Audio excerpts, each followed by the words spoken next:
Bonjour à toutes et à tous et bienvenue pour un nouveau numéro du podcast NBA Extra. On est le mardi 23 décembre et je suis avec Chris Singleton. Salut Chris. Hello. Alors pour cette semaine, j'avoue que j'avais pas énormément d'idées de sujets. Alors je me suis dit, on va réfléchir à des trades qui pourraient changer la saison et l'avenir de quelques équipes à court terme. Chris, tu vas me dire ce que t'en penses. Première proposition. Écoute, moi j'avais Trey Murphy aux Golden State Warriors. Je pense que ça serait déjà le joueur idéal pour le jeu de Golden State, que ça plairait énormément ce type de profil à Steve Kerr, et qu'en plus ça tombe bien, Golden State a, tu sais, un joueur dont ils veulent se débarrasser depuis pas mal de temps, ils n'arrivent pas à le refourguer. Jonathan Kuminga, tiens, qui pourrait aller dans l'autre sens aux Pelicans. Là, tous les trades que vous propose, c'est des choses qui sont possibles selon le salary cap. C'est-à-dire que Kuminga plus Podziemski contre Trey Murphy, ça marche, c'est validé, ça serait validé par l'NBA au niveau des salaires.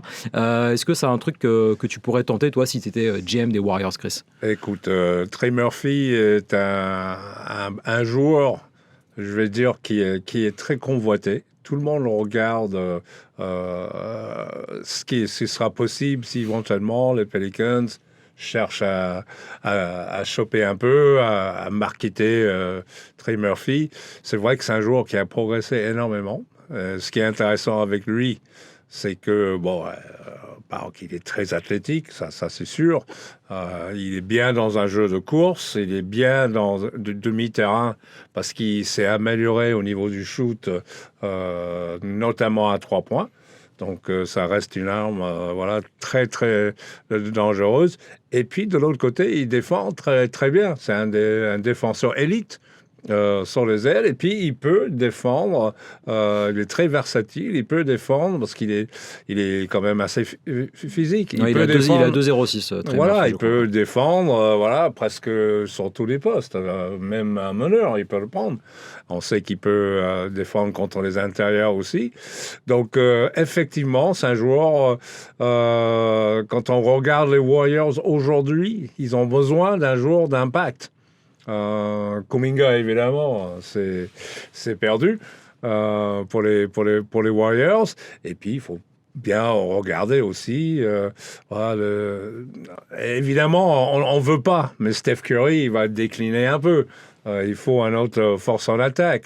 Draymond Green, en ce moment, il est pas... Il y a de la friture sur la ligne avec Steve Kerr. Friture hein. D'ailleurs, Draymond Green contre Trey Murphy, ça marche aussi au niveau des salaires, mais celui-là, on l'imagine un peu moins quand même. Et puis, je pense que même les Warriors, ils sont gagnants. Celui qui prend Draymond Green, il est perdant. Parce que là, vraiment, à part les Warriors... ça sera très compliqué, le trajectoire de Draymond Green aujourd'hui, à le brancher dans une équipe. Mais pour ce qui concerne Trey Murphy, si c'est possible, je sais que les Lakers, ils étaient intéressés. J'en ai un autre pour les Lakers, après on va en parler dessus. Alors, je savais qu'il fallait que ça te plaise, donc j'en ai préparé un autre pour les Lakers. Pour moi, Trey Murphy, c'est numéro 1. Ça va être le joueur le plus convoité à la fin de saison. Ouais, d'ici même le 5 février, la trade deadline, si les Pelicans décident de tout faire sauter. Ils vont pas le trader maintenant, parce qu'ils ont gagné 5 matchs de suite. Mais justement, c'est justement ça le problème, ils en gagnent trop. Et pourquoi pas rester, parce que quand tu regardes cette équipe de Pelicans, il y a pas mal de jeunesse. Si Zion, il arrive à rester intact, parce qu'on voit qu'il est très très fit. Ils ont des rookies, Queen, Fears, tout ça. Avec Murphy, ils ont quand même un socle de joueurs très intéressant. Et ce qui est intéressant avec Trey Murphy, c'est que, comme tu disais, c'est un joueur finalement assez complet. Il coche plein de cases, et en plus plein de cases qui manquent aux Warriors. Moi, je trouve que le côté athlétique de Trey Murphy, c'est justement ça, je trouve, qui manque aux Dubs. Et finalement, un peu comme l'an dernier, même si Steve Kerr, il dit qu'il n'en a pas besoin, qu'il n'a pas besoin forcément d'un échange, d'un trade d'ici le début février, moi, je pense que les Warriors, en fait, ils ont besoin d'un électrochoc, comme ils l'ont eu l'année dernière avec l'arrivée de Jimmy Butler. Là, de nouveau, Trey Murphy, ça pourrait être ce déclic qui donnerait un nouveau souffle à Golden State cette saison. On a déjà eu cette discussion-là. Les Warriors ne font plus peur. C'est une équipe très moyenne de NBA. On dit tous que oui, mais en play-off, sans un malentendu, ils peuvent passer des tours. Mais tour. Ah oui, un non, mais tour, même pas. Ouais. Je vois pas. Éventuellement les play-in, voilà, mais ils passeront pas un tour. C'est pas possible. Avec cette équipe-là, de la manière qu'ils ne défend pas, de manière qui ne donne pas de l'énergie, et puis de l'expérience, leur expérience, je vois pas où ça joue. Même dans une série courte, certes, on ne parle pas beaucoup, mais Jimmy Butler, il fait une bonne saison. Il fait une bonne saison. Donc, oui, un Trey Murphy en plus, mais un joueur de ce genre, Trey Murphy, surtout, voilà, il changera, ce sera un game changer. Celui qui pourrait être un game changer, on reste dans la conférence Ouest, on passe pas tout de suite aux Lakers, je te fais un peu patienter. J'ai pensé à un joueur, alors les Wolves ont besoin d'un meneur de jeu ou en tout cas d'un joueur sur la ligne arrière pour aider Anthony Edwards à la création, au scoring surtout, et puis permettre que tout ne repose pas absolument sur les épaules de Ant-Man. Moi j'ai pensé à Kobe White à Minnesota, qui est peut-être pas le nom le plus ronflant. Les supporters de Minnesota aimeraient peut-être un joueur un peu plus référencé, mine de rien. Kobe White contre Dante DiVincenzo, ça colle aussi au niveau des salaires et ça serait enfin un joueur sur lequel tu peux t'appuyer pour Chris Finch, sachant que le duo Kobe White-Josh Giddey à long terme à Chicago, moi déjà j'ai du mal à y croire. Je pense que les deux ensemble ça peut pas forcément fonctionner et que Kobe White ça serait, on parlait d'électrochoc pour Golden State, ça en serait un vrai aussi pour Minnesota. Encore une fois, à Minnesota, ça va un peu mieux. Ça remonte un petit peu dans le classement. Effectivement, il manque un meneur. On a parlé longuement de possibilités de Jamorant, de Chris Paul. Pour moi, de toute façon, Kobe White, c'est pas un meneur dans le sens organisateur, créateur. C'est un meneur deuxième arrière scoreur. Donc, pour moi, il ne résoudra pas le problème de Minnesota. Et peut-être il en ajoute. Parce que les shoots entre Edwards, McDaniels, qui prend un petit peu plus de volume de shoot, Julius Randle, Rudy non, parce qu'il shoot 2 fois par match, mais Naz Reid, il y a, ils n'ont pas vraiment, pour moi, besoin d'un autre scoreur là-dedans. On l'a pas vu face à Oklahoma City, mais généralement les fins de match de Minnesota, on donne surtout la balle à Anthony Edwards et il se passe plus grand-chose autour en général. Oui. Avec Kobe White, tu as en fait un danger supplémentaire qui déjà peut offrir un peu plus d'espace à Anthony Edwards. Et si tu respectes pas Kobe White, et là tu as un très bon joueur ouvert qui est capable d'aller au panier, de tirer de loin. Moi je trouve que effectivement c'est pas un meneur traditionnel Kobe White, mais mine de rien dans une NBA où au final qui a encore des vrais meneurs traditionnels, balle en main, qui organisent, qui placent, qui créent, qui appellent les systèmes et qui font que ça. Ça n'existe plus vraiment. Ils en ont un Minnesota qui faisait très bien ça, c'est Mike Conley. Mais il est un peu trop vieux maintenant. Il y en a au KC. Il y en a au KC. Ouais, alors un meneur organisateur qui met 30 points par match et qui est sur une série de matchs à 20 points, qui a passé la barre des 100. Non, mais c'est vrai que c'est le meilleur. C'est aussi un scoreur d'élite, en fait, chez Gilgeous-Alexander, avant d'être un meneur qui tourne à 5 passes, 6 passes de moyenne par match. Non, mais absolument. Mais le ballon, il va où il va. Et puis, au KC, il gagne. Il gagne de cette manière-là. Si maintenant Minnesota pouvait gagner régulièrement avec le système, avec Dante DiVincenzo, c'est pareil, c'est pas un meneur, c'est un shooter à 3 points. Donc, il n'y a pas de créativité à partir de là. Et oui, Minnesota se contente aujourd'hui, Chris Finch, il se contente de dire on va gérer le match pendant 40 minutes et dans les 8 dernières minutes, on va laisser Edwards faire son truc, que ce soit de créer, que ce soit de shooter, que ce soit de shooter à 3 points. Ça, oui, on le sait. On le sait, c'est comme ça. Maintenant, est-ce que Kobe White, je vois pas le fit. C'est pas que j'aime pas le joueur. J'aime beaucoup le joueur. Ce qu'il fait à Chicago, c'est phénoménal. Mais je le vois pas. Ok, alors est-ce que tu vois Herb Jones aux Los Angeles Lakers? Moins bien peut-être que Trey Murphy, mais mine de rien, c'est moins compliqué peut-être aussi à trader. Un trade entre Herb Jones, alors pour l'avoir, j'ai dû un peu, pas tricher, mais Gabe Vincent et Dalton Connect, ça fonctionnerait. Pas sûr que New Orleans serait d'accord. Encore que avec Connect, tu as un jeune joueur qui, dans un autre contexte, peut être meilleur. Gabe Vincent, c'est un joueur d'expérience qui pourrait coller aussi avec la jeunesse des Pelicans pour entourer un peu ce groupe assez jeune. Et puis finalement, Herb Jones, pour moi, c'est entre guillemets un Marcus Smart en plus jeune et en meilleur qu'actuellement.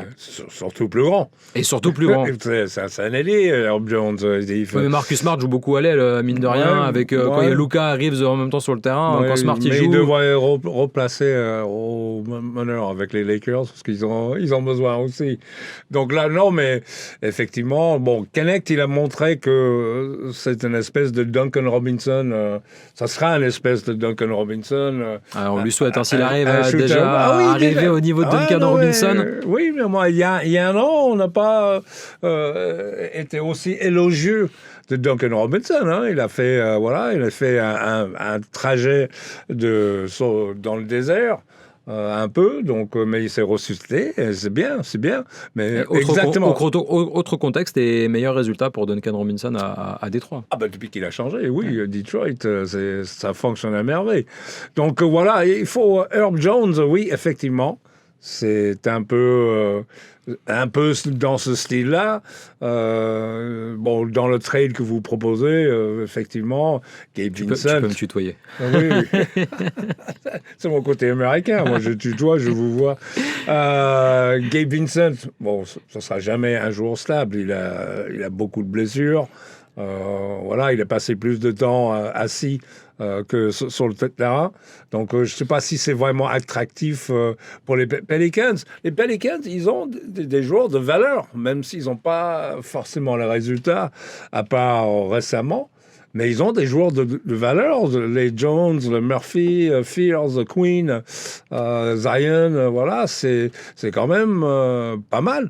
La question pour les Pelicans, c'est que là, tu vois, dans les joueurs que tu as cités, tu as un peu les anciens, Herb Jones, Trey Murphy, et puis qui c'est que tu as dit d'autres, Zion. Et puis, de l'autre côté, les plus jeunes qui viennent de drafter, Derek Queen, Jeremiah Fias. En fait, ce groupe, on ne sait pas trop où il est parce qu'on est déjà plus sur la même timeline en fait, entre les joueurs qui viennent d'arriver et ceux qui sont là depuis 3, 4, 5 ans et qui ont connu tous les échecs de New Orleans ces dernières années. Oui, non, justement, c'est un peu le virage où ils sont les Pelicans. Dans tous les cas, il faut qu'ils décident s'ils vont continuer à construire dans ce projet de pouvoir avoir la capacité de perdre maintenant, mais on voit qu'ils ont du talent. Donc, récemment, on voit avec 5 victoires de suite que cette équipe, il peut gagner des matchs en NBA. Donc, avec un petit peu plus d'expérience. Bon, est-ce que tout ça veut dire, tout simplement, est-ce qu'on garde Murphy Jones avec cette ossature de jeunesse? Si moi, j'étais les Pelicans, j'attendrais un peu. Voir comment ça peut se passer avec chercher un joueur de impact en plus de mettre avec cette jeunesse-là et puis pourquoi pas jouer un play-in voilà. Et du coup, si ça se fait, Herb Jones aux Lakers, ça collerait bien plutôt, non? Oui, parce que on voit le problème aujourd'hui pour les Lakers, c'est tout simplement non seulement ajouter un attaquant, c'est ajouter quelqu'un qui peut attaquer, mais qui défend surtout. Parce que là, le problème de devant pour les Lakers, il est exactement ça. Ils vont pas pouvoir passer des tours en play-off s'ils ne résolvent pas ce problème-là. Donc, pour moi, il y a plus d'urgence pour les Lakers, éventuellement, avant le 15 février, de faire quelque chose, de trouver un joueur avec cette capacité défensive, mais qui ne sera pas zéro en attaque.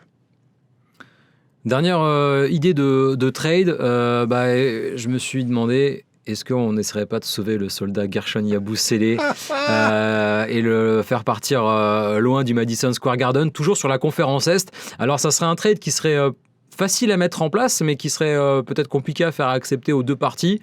Est-ce que les Knicks accepteraient de renforcer les Pistons avec un joueur dont ils n'ont pas besoin? Un trade avec Paul Reed.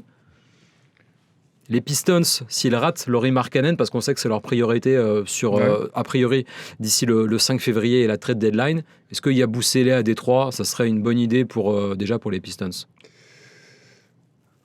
Avec Duran à l'intérieur. Pour être remplaçant, bien sûr. Ça ne serait pas une place de titulaire pour Gershon. Oui, mais il y a déjà un remplaçant de marque.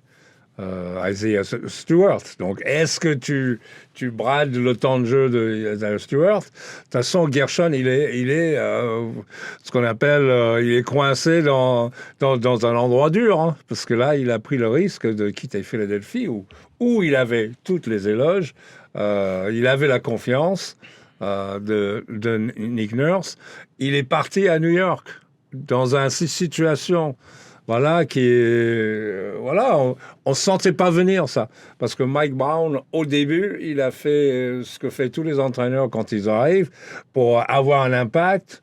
Il a fait à l'opposé de celui qui était avant lui. Mais il est revenu aux gestions de celui qui était avant lui. Donc, à partir de là, Gershon est coincé. On ne sait pas trop pourquoi. Mike Brown ne lui donne pas du temps de jeu. Ou par minute ici, 5 minutes par là, où aucun joueur peut être efficace. Donc, maintenant, qu'est-ce qu'il faut faire? Il a un play option, je crois, pour l'année prochaine. Il me semble que c'est une team option, j'ai un doute sur le player option ou team option de Gershon, je vérifie ça tout de suite. Il a signé pour 2 ans, ça c'est sûr, mais est-ce que la deuxième année est en player option ou en team option? Je te dis ça, c'est une player option, tout à fait, donc il peut partir d'Enix librement l'été prochain s'il le veut. Vu ce qu'il est en train de vivre, on ne peut pas concevoir qu'il va vouloir rester, évidemment. Donc, il va avoir la décision à prendre. Est-ce que je continue en NBA? C'est justement là, le truc, c'est qu'aussi, il a entre guillemets, sa valeur est assez faible. Et c'est peut-être le moment pour une équipe de tenter le coup. Parce qu'effectivement, si demain, tu dis à Mike Brown, écoute, Gershon Yabusele, tu ne l'utilises pas, donc on va l'envoyer ailleurs, je ne pense pas qu'il soit contre le coach d'Enix. Ce qui peut poser problème, c'est si on lui dit, en fait, on l'envoie chez le leader de la conférence Est, et si eux arrivent mieux à l'utiliser, peut-être que c'est pas une bonne affaire pour New York. Oui, puis Gershon a besoin d'avoir l'interview, de entretien d'embauche. Il faut qu'il s'assoie avec tous les coachs qui vont peut-être le contacter, tous les franchises qui vont le contacter. Et il faut qu'il demande, comment vous comptez m'utiliser. Voilà, c'est tout. Parce qu'il ne peut pas passer encore une saison, où il est à 5 minutes, 10 minutes de temps de jeu pour sa carrière, entre guillemets, NBA. Donc après, il aura le choix ou de retourner en Europe, où on sait qu'il a une grosse cote. C'est toujours le choix avec des joueurs comme ça, c'est de dire, j'ai prouvé que j'avais le niveau NBA, et ça, il a fait l'année dernière à Philadelphie, mais le NBA, c'est les situations. Est-ce que tu veux naviguer comme ça, avoir du tout petit temps de jeu, ou revenir en Europe et avoir du gros temps de jeu? On a fini du coup sur ces trades. On va passer à une info qui est aussi une rumeur de transfert, mais qui est assez fondée, assez solide pour le coup. C'est l'info qui enverrait Zach LaVine à Milwaukee. Attention. Alors comme d'habitude, évidemment, qu'est-ce qui serait possible de faire pour les Bucks? My goodness, alors on va en parler. Kyle Kuzma, il faudrait lâcher déjà pas mal pour Milwaukee. Kyle Kuzma, Bobby Portis et Taurean Prince, disons, pour puncher les salaires avec celui de Zach LaVine, qui joue actuellement à Sacramento. Milwaukee, de toute façon, cherche vraiment activement du renfort, même si là, pour le coup, ça peut sembler être comme un move désespéré. J'imagine que tu pourrais être d'accord avec ça. On va quand même rappeler que Zach LaVine, cette saison, c'est 20 points de moyenne à quasiment 50% au tir, 38% à 3 points, et que de toute façon, Kyle Kuzma serait forcément inclus dans un échange quoi qu'il arrive, que ce soit pour Zach LaVine ou pour un autre joueur. Mine de rien, avec un trade pareil, tu pourras avoir un 5, Ryan Rollins, Zach LaVine, Porter Jr., Giannis Antetokounmpo et Miles Turner. C'est pas si mal quand même pour les Bucks si ça se fait. Non, mais on va se mettre d'accord tout de suite. Il y a plein de joueurs qui ont du talent. Ça, Zach LaVine, il a du talent offensif. Il a besoin beaucoup de toucher le ballon. Il a tendance à sauter l'étape tactique, collectif, pour prendre ses initiatives à lui, que lui, il a une énorme confiance, et il procure beaucoup de choses. Donc, si vous voulez dérégler votre jeu, il suffit de prendre déjà... Et l'avantage, c'est que le jeu des Bucks est pas très réglé. Donc, tu risques pas de dérégler grand-chose déjà avec Zach LaVine. On va attendre pour voir comment il va Giannis. Si Giannis revient, on sait que c'est le régulateur, c'est lui. Est-ce que lui va vouloir déjà, parce qu'il va être consulté. Il faut arrêter de me dire que les joueurs stars comme ça, les LeBron, les Giannis, ne sont pas consultés. Est-ce que vous voulez jouer avec un tel? Est-ce que vous... C'était le cas avec les Bulls dans le fameux Rodman là, quand il est venu. Phil Jackson a demandé à Jordan et Pippen qu'est-ce que t'en penses? Est-ce que ça peut se marcher? Je pense qu'ils feront la même chose avec Giannis. Et est-ce que lui va vouloir? Parce qu'il a besoin, lui aussi, il a besoin de procurer le ballon. On a parlé des meneurs qui ne sont pas des meneurs, mais c'est des ailiers qui montent la balle. On voit Giannis, 60% du temps, qui monte la balle. Donc, à partir de là... Mais justement, avec un Zach LaVine, tu as un peu moins cette pression-là pour Giannis Antetokounmpo. Moi, je suis d'accord pour dire que Zach LaVine, effectivement, tu sais qu'il a des qualités, tu sais aussi qu'il a quand même pas mal de défauts. Mine de rien, je pense que c'est quand même une équipe des Bucks qui manque de talent pur, en fait. Tu vois l'effectif de Milwaukee, déjà, ça défend pas forcément très, très bien. Mais par contre, elle a un gros avantage, cette équipe, c'est qu'elle shoot très bien à 3 points. Et avec Zach LaVine en plus, je pense que ça peut vraiment aider Giannis à avoir encore plus d'espace sur le terrain. Évidemment, c'est conditionné à son retour en bonne forme. Et puis, il faut qu'il arrête surtout de se blesser d'ici la fin de la saison. Giannis, on l'attend pour début 2026. Il jouera pas, il ne devrait pas jouer d'ici la fin de l'année. On ne veut surtout pas prendre de risques avec lui. Mine de rien, ok, ça n'a pas marché avec Damian Lillard. Ça ne veut pas dire que ça ne marchera pas avec Zach LaVine. Depuis qu'il y a la blessure de Middleton, depuis qu'il était revenu aux Bucks, on a vu qu'il n'aura jamais son niveau. Donc, ils ont tradé. La venue de Kuzma, pour moi, c'était justement une espèce de panique. Voilà, on va prendre un joueur, on sait d'où il vient, on sait qu'il a l'habitude de la loose. Il était pour beaucoup là-dedans. Il n'y a pas que lui quand même. Non, il n'y a pas que lui, mais bon. Si tu parles de la période de Los Angeles, il était quand même chauffeur de bus de loose. Donc, non, mais et puis après Lillard, après des échecs comme ça, je pense qu'ils vont prendre un petit moment. Je crois qu'il faut être fixé sur Giannis. Est-ce que Giannis, je pense qu'ils sont en train de parler maintenant. Il ne faut pas croire qu'ils ne sont pas en train de parler non plus. Quel est l'avenir des Bucks? Faire venir un joueur comme Zach LaVine, c'est boucher l'espace. Donc, tu sais que c'est un joueur qui va être expensive. Non seulement dans le prix, mais dans le jeu aussi. Il va prendre cher. Donc moi j'attendrai. Je ne ferai pas d'effort pour faire venir Zach LaVine dans mon équipe. Le problème, c'est que si Milwaukee ne fait pas d'effort et ne change rien d'ici le 5 février, tu vas te retrouver avec une équipe qui va être entre la 6e, 5e au mieux et 8e place de la conférence Est.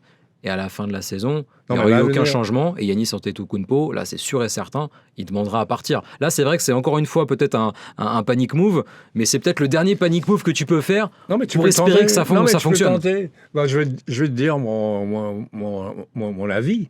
C'est que Giannis est parti de Milwaukee. Donc, à partir de là, comment tu veux reconstruire ton équipe? Tu penses que c'est déjà foutu pour Giannis à Milwaukee qui demandera un trade, quoi qu'il arrive? Bien sûr. Il va aller il y en a plusieurs équipes parce que c'est pareil. Giannis, avec cette fierté, il a envie d'être dans le mix, dans la discussion d'un titre. Il va chercher un titre. Maintenant, tu regardes Milwaukee, ils sont pas prêts. Ils sont pas prêts. D'ici, la fenêtre est pas très ouverte. Mais s'il va dans une autre équipe, comme les Warriors, comme peut-être Miami, qui sont pas aussi loin que ça, éventuellement avec un Giannis à Miami, un Giannis aux Warriors, pourquoi pas le dernier push pour Steph Curry pour aller gagner un titre? Parce que c'est ça qui leur intéresse maintenant, finir leur carrière, pas en train de se battre pour un play-in, c'est en train d'être en haut de la pyramide et dans la discussion. Là où je te rejoins, c'est que si tu pars du principe que Giannis, quoi qu'il arrive, il ne continuera pas avec les Bucks, en effet, faut surtout pas faire venir Zach LaVine. Il faut... attention, casse pas tout. Il est en train de nous casser le micro. Ça m'énerve. Ça fait longtemps que tu n'avais pas mis un coup dans le micro. En vrai, ça faisait très longtemps. Non, et si tu pars du principe que Giannis va partir, oui, il faut sauver les meubles, ne pas faire venir Zach LaVine et repartir sur un projet de reconstruction clair et net, sachant que tu n'as pas tous tes pics de draft sur les prochaines. Les Hawks en ont beaucoup. Ça se passera peut-être avec Atlanta, d'ailleurs, le trade avec Giannis en partie. Je crois que les Pelicans aussi ont des trades, ont des pics de Milwaukee. Donc ça sera très compliqué, mais c'est vrai que si tu veux reconstruire, si tu sais que Giannis va partir, non, Zach LaVine, c'est pas du tout une bonne idée. Non, mais je pense très sincèrement que c'est Giannis va... Non, mais ils ont amené ça aussi loin que possible. Il y avait une bague, bon, évidemment, ça c'est déjà, mais c'est lointain. Et puis Giannis, on l'entend dans sa voix que cette situation-là, il en veut plus. S'il va continuer à jouer comme ça, c'est pas à Milwaukee. On termine par... Est-ce que tu sais ce que c'est les NBA Christmas Games? Bien sûr. Et ben ça sera en exclusivité sur Beansport jeudi. Gros programme, les 5 matchs. Ils sont tous chez nous, les cherchez pas ailleurs de toute façon, ça sert à rien. On va dérouler le programme de la soirée, puis donner un peu notre avis rapidement sur les 5 matchs. Déjà, une affiche, la future finale de la conférence Est entre New York et Cleveland. Les Knicks face aux Cavaliers, ça sera à 18h, sans Evan Mobley, sans Max Strus et sans Larry Nance Jr. Alors, je plaisante un peu, on imaginait que ce serait peut-être une finale de conférence. Ça semble assez mal parti pour les Cavaliers. Mais pourquoi pas au Madison Square Garden lancer enfin cette saison pour Cleveland. On sait que les matchs de Noël ont quand même une importance particulière. C'est pas simplement un match de saison régulière. On se souvient d'ailleurs que l'année dernière, alors c'était un peu plus tard dans la saison, mais quand Indiana était venu à Paris pour jouer le NBA Paris Game, ça avait lancé véritablement la saison des Pacers. Peut-être que Cleveland va enfin enclencher une dynamique positive avec ce déplacement à New York. Ouais, le problème avec ça, c'est que c'est au Madison Square Garden où les Knicks laissent très peu. Ils maîtrisent le jeu chez eux, ils perdent très peu. Cleveland, pour moi, est une des plus grosses déceptions de l'année. Là, je les mets vraiment en haut avec les Clippers, avec plein d'équipes qui ont du talent. Parce qu'il ne faut pas dire, OK, j'ai entendu Jared Allen dire, oui, même avec les blessés, on a assez du talent sur le terrain pour gagner. Mais c'est pas une question de talent, c'est une question d'effort, esprit. Revenir en défense, c'est pas un talent, c'est un effort. Donc, partir de là, une équipe qui sans cesse prend l'eau, voilà. Il n'y a qu'à voir cette nuit. Tu prends 132 points par Charlotte à la maison. Oui, c'est trop quand même. Et puis ils gagnent le ric-rac. Donc, voilà. Donc là, je mettrais les Knicks favoris. Ouais, puis c'est un peu peut-être un match statement aussi pour New York. Eux, ils tiennent leur rang. Oui, Cleveland arrive. Là, si tu veux vraiment mettre un coup sur la tête définitif aux Cavaliers, même si évidemment il restera encore beaucoup de matchs, on n'est même pas à la mi-saison. Ouais. Là, tu peux vraiment envoyer un message, dire voilà, c'est nous les meilleurs, c'est nous la meilleure équipe de l'Est. Et puis il faut aller chercher Détroit qui est quand même encore devant. Donc tout est réuni et il y a l'enjeu. Ça, effectivement, tu peux laisser avoir très peu de défaites à la maison. Il y a le Madison Square Garden, c'est Noël, c'est New York, c'est la télé nationale, c'est 18h. 18h française. Et puis, attends, mine de rien, c'est Donovan Mitchell, qui est quand même assez chaud en ce moment, qui est chaud depuis le début de la saison d'ailleurs, qui vient au Madison Square Garden à Noël. Tu vois, s'il fallait mettre un petit billet sur un joueur qui met 40, 45 points, moi je les mettrais bien sur lui. D'ailleurs, le duel Mitchell-Bronson, je pense que ça va faire des étincelles. Oui, mais Bronson est beaucoup plus sûr. Lui, c'est le joueur clutch de l'NBA. C'est son terrain à lui. Mitchell, s'il sort, s'il est en réussite, ça peut être très explosif. Je suis d'accord. Mais s'il n'est pas... S'il monopolise le ballon, comme il a tendance à faire de temps en temps, il va foutre une balle dans le pied et puis ils vont prendre 30. Donc, moi, j'attends de voir là, avec le retour de Darius Garland. J'ai quand même envie de voir ce duo Mitchell-Garland face à la défense de New York. Ils ne défendent pas toujours très très bien, mais je pense que sur un match comme ça, tu vois, les Anunoby, les Michael Bridges, ils vont quand même se charger de resserrer les lignes. Et puis on verra peut-être un peu Gershon Yabusele. Ça peut être aussi l'un des intérêts de regarder ce match chez Mike Brown. C'est Noël. Ça sera un beau cadeau. Mike Brown, il va pas faire le Grinch. Enfin, ça sera moi qui le fais avec Fred Schweik. Ouais, super. Exceptionnel pour bien commencer la soirée. Deuxième match, Oklahoma City contre San Antonio. Ça sera juste dans la continuité à 20h30. Alors il y aura cette nuit là, dans la nuit de mardi à mercredi, déjà un match entre San Antonio et Oklahoma City qui vont se retrouver du coup 48 heures après. Ce match de Noël, avec peut-être Victor Wembanyama qui sera titulaire. On peut peut-être l'espérer. Je pense que dans toutes les affiches qu'il y a, s'il y a un match vraiment qu'il faut regarder, et en plus c'est peut-être le plus simple à regarder avec l'horaire 20h30, c'est prime time. S'il y en a à regarder, c'est celui-là, quoi. Non, évidemment, c'est l'affiche de la soirée, parce que c'est deux équipes qui réussissent avec en train de jouer comme il le faut. C'est-à-dire, OKC a mis ça en place avec ces jeunes joueurs qui courent, qui défendent, qui sont tout le temps en énergie, avec une vraie star à la tête de tout ça. Et puis San Antonio, qui, chaque étape, il le passe. Voilà, on n'attendait pas de les voir. Aujourd'hui, deuxième. C'est une vraie rivalité. On va revenir à une discussion qu'on a eue. Rivalité qui se met en place et je crois que ça va durer pendant des années. Ça sera pas exactement la revanche parce que là il y a un match entre les deux, mais après la défaite et l'élimination du Thunder face aux Spurs, c'est aussi le moment de montrer aussi pour Shea, pour Jalen Williams que l'équipe du présent c'est eux et l'équipe du futur c'est aussi OKC, quoi. Non mais t'inquiète pas, ils regardent dans le rétro, hein. C'est pas aussi sûr que c'était il y a 15 jours où OKC n'avait qu'une défaite, mais là tout d'un coup ils ont perdu 2 sur 3, ils sont pas tout le monde est en train de se dire finalement ils sont battables et San Antonio a faim. Ils ont pris le temps qu'il faut et je pensais que ça prendra plus de temps. On verra bien comment ça. On a fait un tiers de la saison, mais on va voir s'ils tiennent leur place en haut.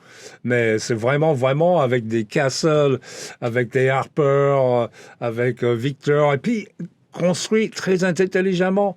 Je vais faire un shout-out à my man, Cornette.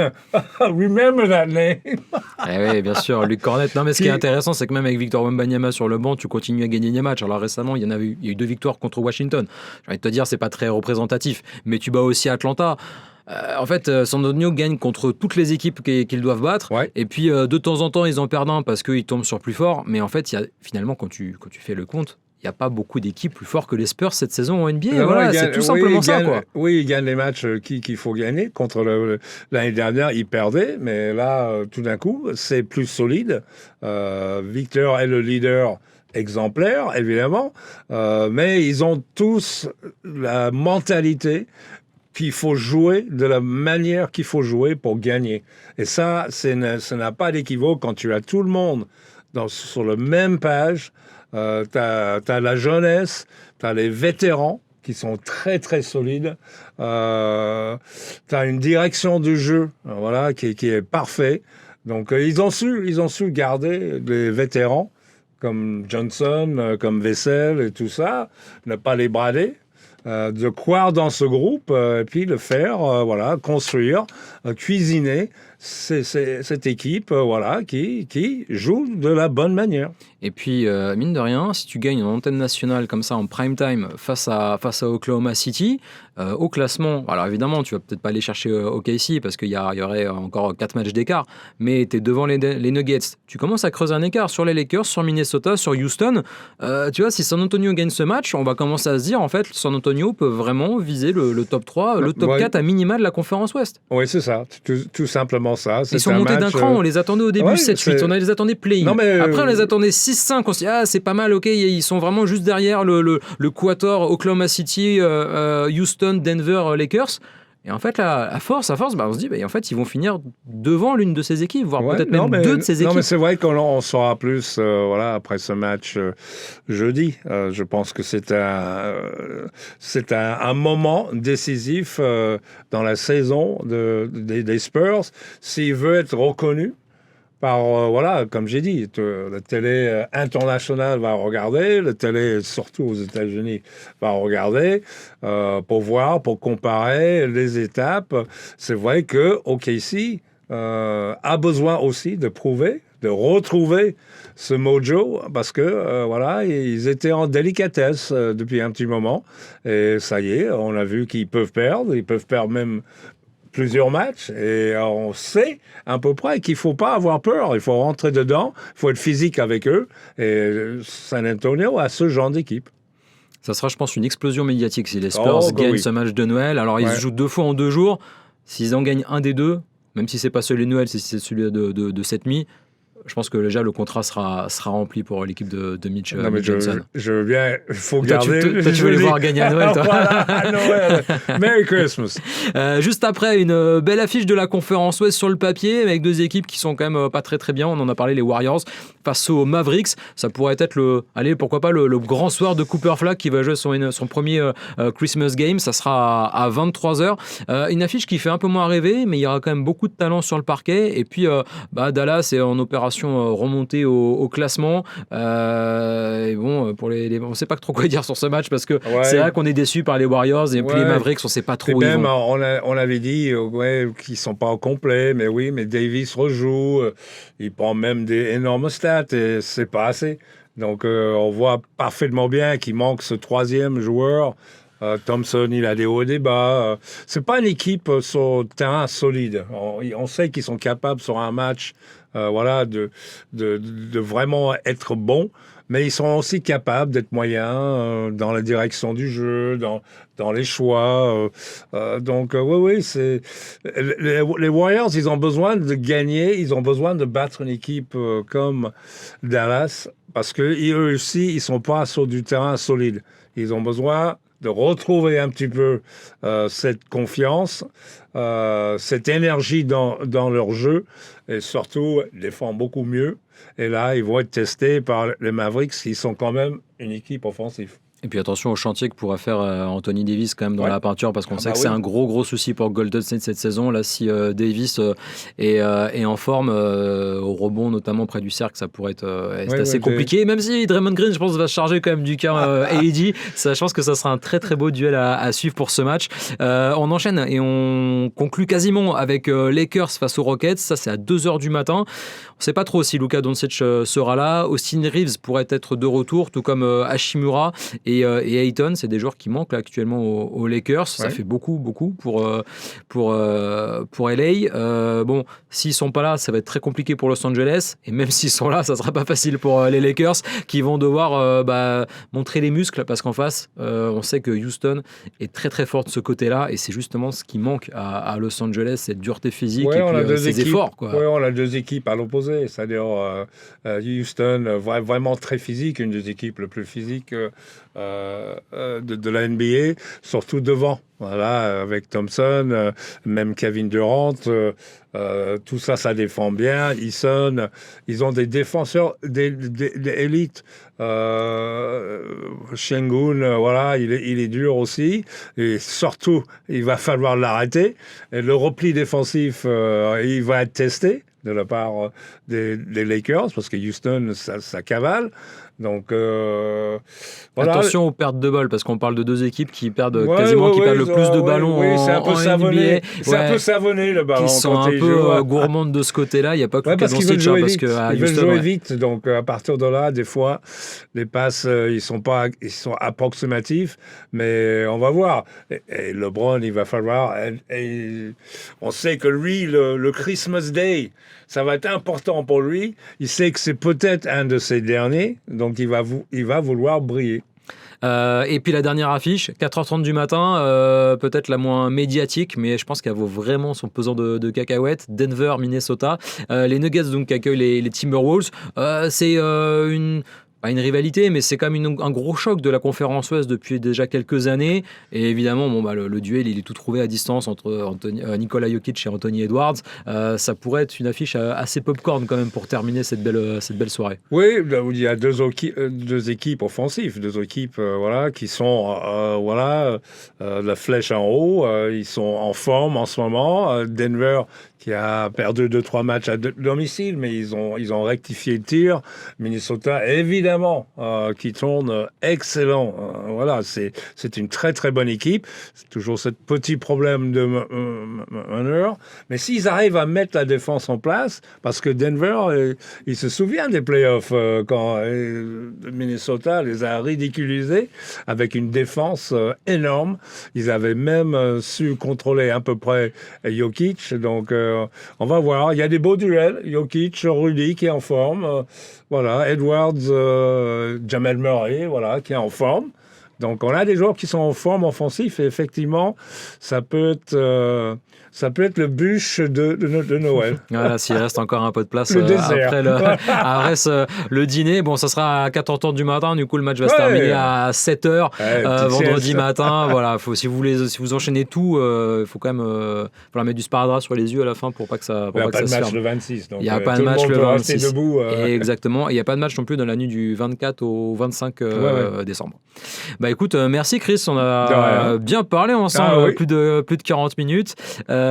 Écoute, je te souhaite de très bonnes fêtes. Merci. Et puis, je ne sais pas quand est-ce qu'on se revoit, mais bientôt, je pense, peut-être en 2026 ou fin 2025 au max. D'accord, ok. T'as des vacances toi un peu ou... Non. Je travaille le 24, je travaille le 25. L'NBA, c'est ma famille. Exactement.